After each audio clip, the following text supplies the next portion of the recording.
Assalamualaikum warahmatullahi wabarakatuh. Salam SHMH Sinau Hukum Melek Hukum. Pemirsa SHMH yang berbahagia, sejahtera, sebangsa dan setanah air dimanapun Anda berada, yang saya hormati, yang saya muliakan, dan yang saya cintai, kembali lagi bertemu dengan saya, channel Sinau Hukum Melek Hukum SHMH, dan kali ini pada video yang ke-318. Pada video ke-318 ini kita akan membahas tentang penarikan barang tanpa hak. Nah, kembali lagi ada istilah penarikan. Penarikan itu ya mengambil secara paksa. Bisa jadi dalam arti sempit mengambil secara paksa, kemudian setelah diambil ya dijual atau diberikan kepada orang atau digadaikan lagi. Yang jelas bahwa orang yang menguasai ini memiliki hak untuk menguasai. Contoh seperti ini, orang membeli motor, secara otomatis si A ini, si pembeli tetap memiliki hak untuk menguasai motor ini. Tapi berbeda ya dengan namanya orang nyolong motor, maling motor, dia tidak memiliki hak untuk menguasai barang itu. Karena apa? Dia mengambilnya juga melawan hak, kan gitu. Penarikan barang-barang itu bisa berarti barang yang berwujud, barang yang tidak berwujud, barang tetap, barang bergerak. Seperti itu barang. Bisa jadi barang-barang yang berupa di dunia maya itu saat ini termasuk barang. Sehingga definisi barang sudah banyak sekali. Uang, ternak, surat berharga termasuk barang. Pohon, barang. Tanpa hak. Ya, berbicara kata-kata tanpa hak, dia tidak punya hak atas barang itu.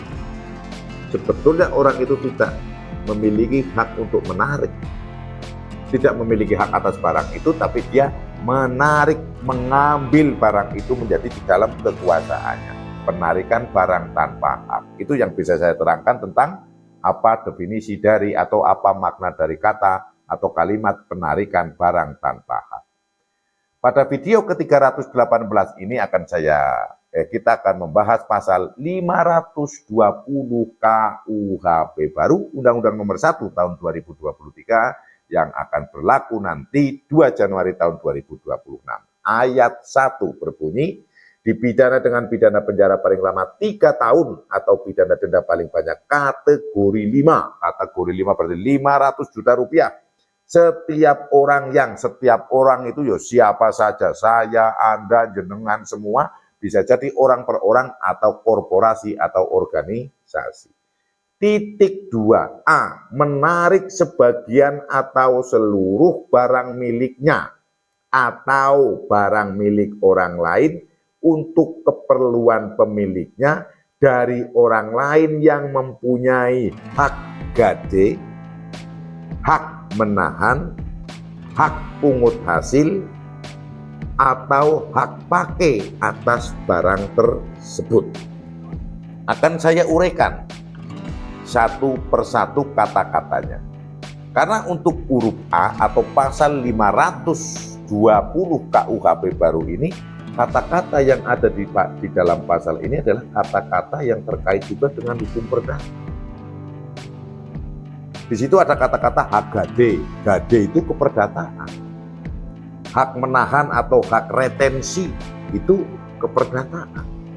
Hak pungut hasil itu juga pasti akan berawal dari sebuah agreement, dari sebuah perjanjian, sebuah perjanjian yang kemudian melahirkan sebuah kesepakatan. Kesepakatannya adalah hak pungut hasil. Hak pakai pun seperti itu, pasti akan berawal dari sebuah perjanjian atau masuk dalam kategori verbintenisme kalau bahasa perdatanya itu.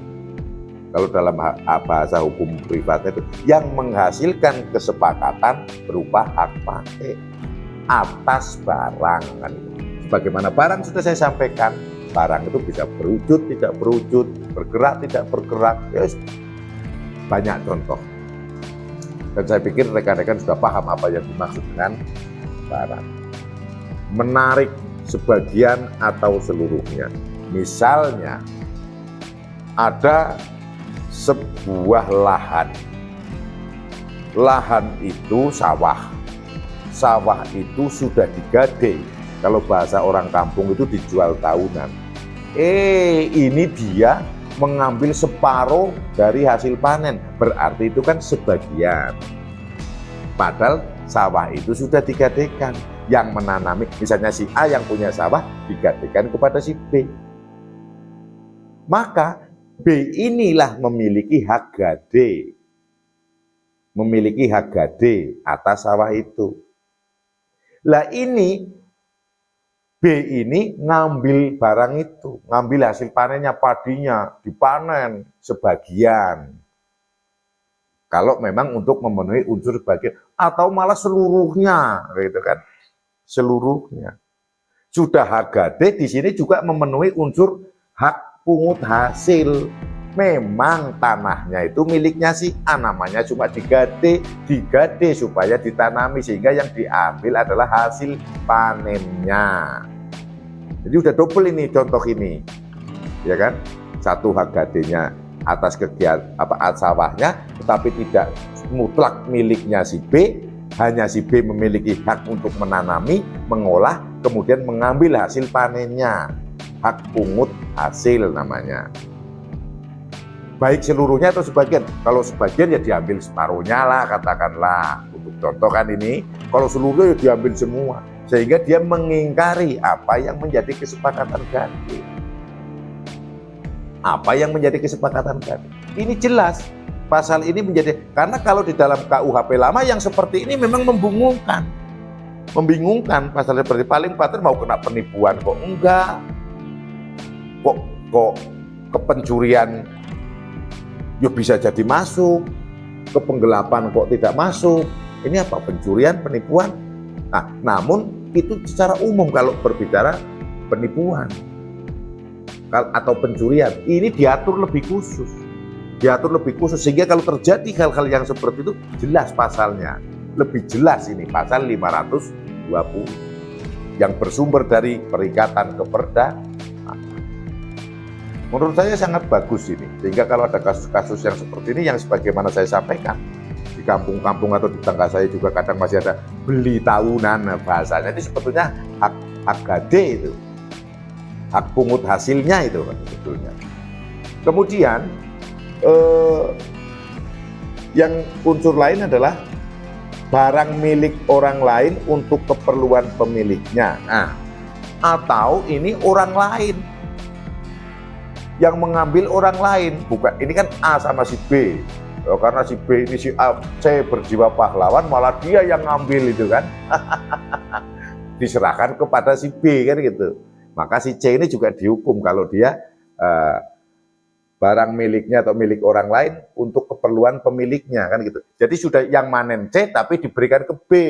Kalau yang manen C dipakai sendiri oleh C, mencuri dia namanya. Ini enggak, yang manen padinya si C tapi diberikan kepada si B. Sehingga unsurnya menarik sebagian atau seluruh barang miliknya atau barang milik orang lain untuk keperluan pemiliknya, untuk keperluan baik pemiliknya si B.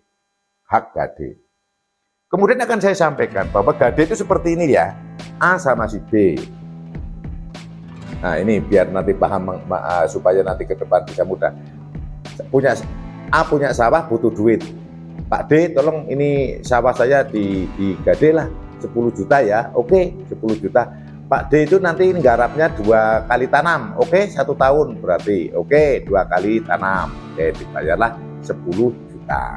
10 juta, B bayar ke A 10 juta, B menggarap sawahnya. Atau sekarang begini, mobil. A punya mobil, sah ini. B punya duit, ini lagi butuh duit, ini mobil saya, ini Innova saya butuh duit, ini kasih pinjemin ya, saya gadein 25 juta. Oke lah, ini mobilmu bawa sini. Oke, mobilnya dibawa oleh si B. B bayar ke A 25 juta. Ini gade. Jadi kalau gade, barangnya itu ada pada yang memberikan uang. Yang memberikan uang. Mobilnya si A digade kepada si B. B bayar duit ke si A 25 juta, maka mobilnya si A dibawa si B. Ini namanya gade. Sebab ada barangnya ada di A, tapi barang ini masih miliknya si B, barangnya ada di B, tapi sebetulnya barang ini masih miliknya si A bayar kepada si B bayar kepada si A. Ini namanya fidusia. Fidusia eigendom overdracht, kalau nggak salah bahasa Belandanya itu. Mohon maaf kalau salah. Ini namanya fidusia. Sehingga orang yang punya utang malah megang barangnya, ya kan? Kan ngambil motor ke leasing. Motornya kan sebagai jaminan, objek fidusia ini dipakailah oleh yang punya utang. Baru dia bayar angsuran tiap bulan. Nah kan, yang punya utang yang bawa barang. Kan gitu.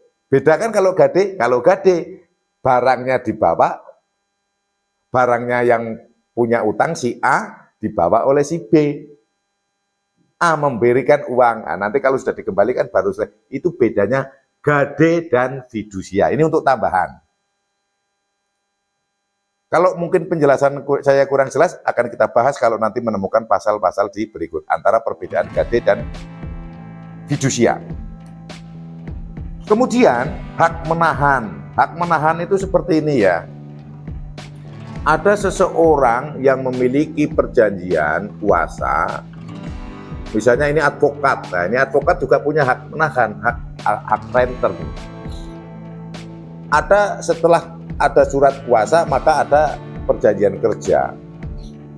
Kemudian di dalam proses ada barang dari kegiatan ini yang katakanlah masuk kepada yang disita lah, secara singkat seperti itu. Diamankanlah dari kegiatan ini. Misalnya setelah melakukan somasi daripada ribut sampai pengadilan, oleh yang disomasi dibawa mobil. Oke lah, ini mobil Jaguar saya, silakan kamu bawa. Maka dibawalah kepada oleh si pengacara ini. Oke, dengan surat-surat serah terima dan sebagainya lengkap, dibawalah oleh si pengacara ini. Tapi si pemberi kuasa terhadap pengacara ini, si A ini, punya janji dalam kesepakatan kerja. Kalau nanti berhasil, ada hasil, maka saya akan membayar kamu 50 juta. Lah si ini yang pemberi kuasa, si kliennya pengacara ini, belum membayar 50 juta. Maka ini dia punya hak. Namanya hak renten, hak menahan. Karena ini hasil dari pekerjaan. Ya kan? Hasil dari pekerjaan.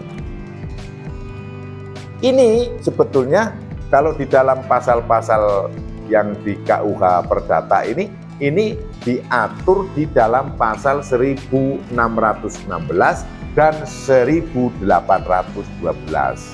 terkait yang namanya hak menahan, hak gade, dan hak renten. Kemudian sudah paham ya, ini singkatnya seperti itu kalau yang masalah hak menahan, hak retensi. Yang kemudian hak pakai atas barang tersebut, hak pakai atas barang, contoh seperti ini. Di dalam sebuah proyek maka akan menyewa banyak dump truck, baik dump truck yang indeks 8 maupun yang indeks 14 atau yang indeks 24 lah. Maka sewalah, katakanlah ini tronton-tronton dump truck yang gede-gede itu, sewa 50 unit.